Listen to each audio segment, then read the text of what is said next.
Hello दोस्तों, आपके लिए लाया हूँ एक बेहतरीन कहानी। लोगों के मन की बात जानना सीखो। तो क्या दूसरे के मन की बात को जान लेना, कोई इंसान हमारे बारे में क्या सोच रहा है, इन बातों को जान लेना क्या संभव है? तो इसका उत्तर है हाँ, 100% तो नहीं, लेकिन किसी हद तक आप किसी के भी मन की बातों को जान सकते हैं, समझ सकते हैं। लेकिन अगर आप भी इसे सीखना चाहते हो तो आप इस वीडियो को बहुत ध्यान और समझ के साथ देखिए, और इस वीडियो में जो प्रयोग आपको बताया जा रहे हैं उन्हें आप लगातार अभ्यास करने की कोशिश कीजिए, तभी आप किसी के भी मन की बात को समझ पाएंगे, महसूस कर पाएंगे। वैसे ये सब प्रयोग आपको कोई बताएगा नहीं, क्योंकि बहुत सारे एस्ट्रोलॉजर जो ज्योतिषी हैं वही यही सारे प्रयोग करके आपके मनोभावों को जान लेते हैं। आप जैसे ही उनके पास जाते हैं वह पहले ही आपके मनोभावों को पढ़ना शुरू कर देते हैं। आप अपने बारे में उन्हें थोड़ा बताते हैं और वह आपके ही बारे में बहुत कुछ बता देते हैं। तो आपको लगने लगता है ये ज्योतिषी तो बहुत चमत्कारी है, इन हमारे भूतकाल के बारे में, हमारे भविष्य के बारे में सब कुछ पता है। पर ये वास्तविकता नहीं है और यह कोई चमत्कार भी नहीं है, ये सिर्फ अभ्यास की बात है जो उन्होंने किया है और उसी से ही वह आपके मन की बातों को जान लेते हैं। अब वह तो आपको ये सारी बातें नहीं बता सकते, क्योंकि उनका घर और उनका बिजनेस इसी से ही चलता है। तो आइए अब हम शुरू करते हैं कि इसको किया कैसे जाता है। सबसे पहली बात है कि अगर आप किसी के मन की बात को जानना चाहते हैं तो उसके लिए आपके मन का शांत होना बहुत जरूरी है। थोड़ा ध्यान से समझना इस बात को, तभी आप इन प्रयोगों को सक्सेसफुली कर पाएंगे। मैं आपको एक कहानी सुनाता हूं। एक जान फकीर हुए जॉर्ज गुरजेफ, उनके पास जो कोई भी शिक्षा लेने आता था वह 19 खाते थे कि तुम शब्दों से नहीं, आपके भावों से बातचीत करना सीखो। इसे टेलीपैथी भी कहा जाता है, जो बिना कुछ कहे एक दूसरे के साथ मन में बात कर लेना। कई बार आप लोगों ने महसूस किया होगा कि आप किसी के बारे में सोचते हैं और वह इंसान आपके सामने आ जाता है या उसका फोन आ जाता है, कहीं ना कहीं आपके मन की बातें उस तक पहुंच जाती है और उसके मन की बात आप तक पहुंच जाती है। तो जो जैन फकीर थे वह अपने सारे शिष्यों को एक प्रयोग सिखाते थे कि तुम अपने आप को एक कमरे में बंद रखो और एक भी शब्द नहीं बोलना है, किसी से कोई बात नहीं करनी है। सबसे पहले तो तुम अपनी वाणी को शांत करो। जब तुम्हारी वाणी शांत होगी तभी तुम्हारा मन शांत होगा। हमारी वाणी ही हमारे विचारों को शब्द देती है, आवाज देती है। पहले वाणी में शांति आएगी, फिर विचारों में शांति आएगी, फिर जब धीरे धीरे उन हिस्सों का मन प्रयोगों के द्वारा शांत होने लगता था। सुजीत क्या करते थे, अपने मन में एक शब्द बोलते थे, जैसे कि गुलाब का फूल, और जब तक वह शब्द उन शिशुओं को सुनाई नहीं देता था वह उन हिस्सों से इस प्रयोग को लगातार करवाते रहते थे। वह एक ही कोई सब अपने मन से बोलते रहते थे और उस शब्द को धीरे धीरे वह सारे शिष्य आसानी से सुन लेते थे, बिना मुझसे कुछ भी बोले। आप कहोगे ये सब बकवास बातें हैं, ये बिल्कुल भी बकवास बातें नहीं है, ये प्रूव्ड साइंटिफिक बातें हैं। बहुत लोगों ने इस प्रयोग किए हैं। आपने कभी देखा, जो मनोवैज्ञानिक होते हैं वह बहुत से लोगों के चेहरे के हाव भाव को देखकर, उनकी बातों को सुनकर उनके मन की बात जान लेते हैं। तभी मनोवैज्ञानिक लोगों के सामने सब लोग अपने दिल की हर बात को लेकर रख देते हैं। उन्हें लगता है कि इन हमारे बारे में सब कुछ समझ में आता है, ये तो हमारे मन की बातें पढ़ लेते हैं। जो लोग मनोवैज्ञानिकों के पास जाते हैं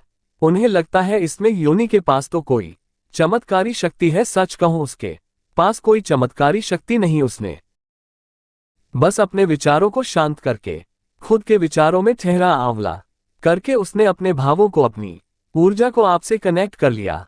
इसलिए जो भी आपके हाव भाव हैं उसकी ऊर्जा को वह मनोवैज्ञानिक महसूस कर पाता है, समझ पाता है। सीधा सरल सा सूत्र है कि जब तक आप बोलते रहते हैं सामने वाले सुनते रहते हैं। आप बोलना बंद करते हैं तभी सामने वाला जो बोल रहा है वह आप सुन पाते हैं। यदि आप दोनों ही लगातार बोलते रहेंगे तो किसी को कुछ समझ में नहीं आएगा। ठीक इसी तरह यदि आपका मन चुप है तभी आप किसी दूसरे का मन सुन सकते हैं। मन के चुप होने का मतलब है कि आप विचार और कल्पनाओं से बाहर निकलकर पूर्णतया शांत हो जाएं। इससे ही चित्रकला शांत होना कहते हैं कि इस मन की शक्ति योग के यहाँ पर जो योगी लोग होते हैं वह चींटियों के पैरों में बंधे घुंघरुओं की आवाज तक भी सुन सकते हैं। तो लोगों के मन में तो दुनिया भर का शोर मचा हुआ है, वह आपको कैसे नहीं सुनाई देगा। लेकिन इसके लिए आपको एक बात बता दूं, जिन लोगों का मन बहुत चंचल रहता है, बहुत दौड़ता रहता है, ऐसे लोग अपने ही मन की बातों को ठीक से नहीं समझ पाते तो किसी और के मन की बात को क्या समझ पाएंगे। मैंने एक कहानी सुनी। एक फकीर हुए लाओ त्सु, वह अपने एक शिष्य के साथ रोज सुबह में वक्त करने जाते थे। एक दिन उनका शिष्य था तो उस दिन उनका शिष्य अपने मित्रों को भी साथ लेकर आया। तो मॉर्निंग वॉक के टाइम पर उनका शिष्य और उसका मित्र भी साथ साथ चलने लगा। वह काफी देर तक ऐसे ही पैदल चलते रहे, किसी ने कोई आवाज नहीं की। जो उनकी शिक्षा का मित्र था वह बड़ा हैरान हो रहा था, ये लोग कुछ बोलते क्यों नहीं, इतनी देर से चुप क्यों है। तो उसने सोचा मैं ही बात शुरू करता हूं, और काफी समय गुजरने के बाद उसने सिर्फ इतना कहा कि कितनी अच्छी सुबह है, कितना अच्छा मौसम है। जब उस शिष्य के मित्र ने यह बात कही तो लहसुन ने कहा कि कल से तुम अपने मित्र को मेरे पास बिल्कुल लेकर मत आना, क्योंकि यह बहुत शोर मचाता है। वह शिक्षा बड़ा हैरान हो गया कि इसमें तो सिर्फ इतना कहा कि कितनी अच्छी सुबह है, मौसम कितना अच्छा है, इसने ऐसा कौन सा शोर मचा दिया। तो लाओ सुन ने अपने शिष्य से कहा कि मेरा मन अब पूरी तरह शांत हो गया है, अब जरा सी भी आवाज मुझे शोरगुल मालूम होती है। सुबह अच्छी है तो है, मौसम अच्छा है तो है, मैं भी देख रहा था कि मौसम अच्छा है, तुम भी देख रहे थे, तो इस बात को व्यर्थ में बताने का मतलब ही क्या हुआ। मेरे मन में ऐसी शांति भर गई है, ये व्यर्थ की बातें मुझे अब बिल्कुल अच्छी नहीं लगती, क्योंकि मैं बिना बोले ही सब कुछ सुन सकती की और बिना कहे ही सब कुछ कह सकता हूं। तो मैं शब्दों को बोलकर और सुनकर अपनी उस शक्ति को क्यों नष्ट करूं, जब मैं बिना बोले सुन सकता हूं, बिना कहे भी कह सकता हूं। तो मुझे शब्दों की जरूरत ही नहीं है। अगर आप भी चाहते हैं कि आप दूसरे लोगों के मन की बात जान सके तो उसके लिए आप एक प्रयोग करें। सबसे पहले आप दिन में कुछ समय निश्चित करें कि इस समय से इस समय तक आप कुछ नहीं बोलेंगे, और उस समय पर आप एक आसन में बैठना सीखिए और अपने मन में जरा गहरे झांक कर देखिए कि वहां क्या चल रहा है। आपको कोई प्रतिक्रिया नहीं देनी, बस देखना है, और धीरे धीरे इसे देखते हुए आपका मन शांत होने लगेगा। इसे ही महात्मा बुद्ध ने अनापनसति योग कहा है, जिसमें आपका पूरा ध्यान आपकी श्वासों पर रहता है। इससे आपके मन में पूर्ण तरह शांति आ जाती है, और जब आपका मन पूरी तरह से शांत हो जाता है तो अपने आसपास में हो रही चीजों को, लोगों को गहराई से देख पाते हैं, गहराई से समझ पाते हैं, सुन पाते हैं। एक शांतचित्त वाला इंसान बिना कहे भी सामने वाले की हर बात को समझ लेगा, और वह जो कह रहा है उसकी झूठी बातों में वह कभी नहीं फंसेगा, क्योंकि एक शांतचित्त वाला वह सब कुछ सुन सकता है जो एक साधारण इंसान अभी नहीं चल सकता।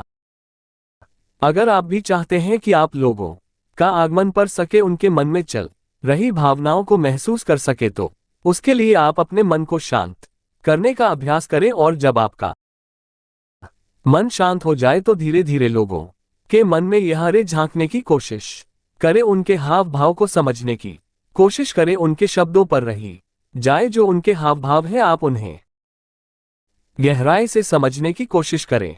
दूसरे के मन की बात को जान लेना, इसमें कोई बड़ी बात नहीं है, पर शर्त यही है कि आपको निरंतर करना होगा। जिस दिन आपका अव्यवस्थित हो जाएगा, आपको बिना कहे भी लोगों के मन की सारी बातें बिल्कुल साफ सुनाई देंगी। अब आप ये सोच रहे होंगे कि किसी और के मन की बात पता करके हमें क्या फायदा मिल जाएगा, लेकिन मैं आपको बता दूं कि इसका फायदा आपको जीवन के हर क्षेत्र में मिलेगा, चाहे वह आपके रिश्ते हो, आपके क्लाइंट्स हो, आपकी नौकरी का इंटरव्यू हो, जिंदगी के किसी भी क्षेत्र में चले जाओ। अगर आप सामने वाले के मन की बातों को समझ पाओ, महसूस कर पाओ, तो आप जिंदगी में हर कामयाबी हासिल कर सकते हो। इसके बहुत फायदे हैं। इससे आपको कोई भी इंसान झूठ बोलकर धोखा नहीं दे सकता, कोई आपका इस्तेमाल नहीं कर सकता। आप हर तरह की भावनात्मक चोट खाने से बच जाएंगे। कोई आपके पैसों को लूटकर नहीं जा सकता। और एक बात मैं आपको बता दूं कि यह प्रयोग एक ही दिन में सिद्ध नहीं होते हैं। मैं इन्हें थोड़ा समय लगता है, बहुत ज्यादा तो नहीं, लेकिन कुछ महीनों के अभियान से ही आप जल्दी ही किसी के भी मन की बातों को आसानी से जान लेंगे। दोस्तों, आपको ऐसी कहानी सुनने के लिए हमारी विश्वास कहानी को चैनल को सब्सक्राइब करें। हम आपको ऐसी कहानी वाला वीडियो भेजते रह। धन्यवाद दोस्तों।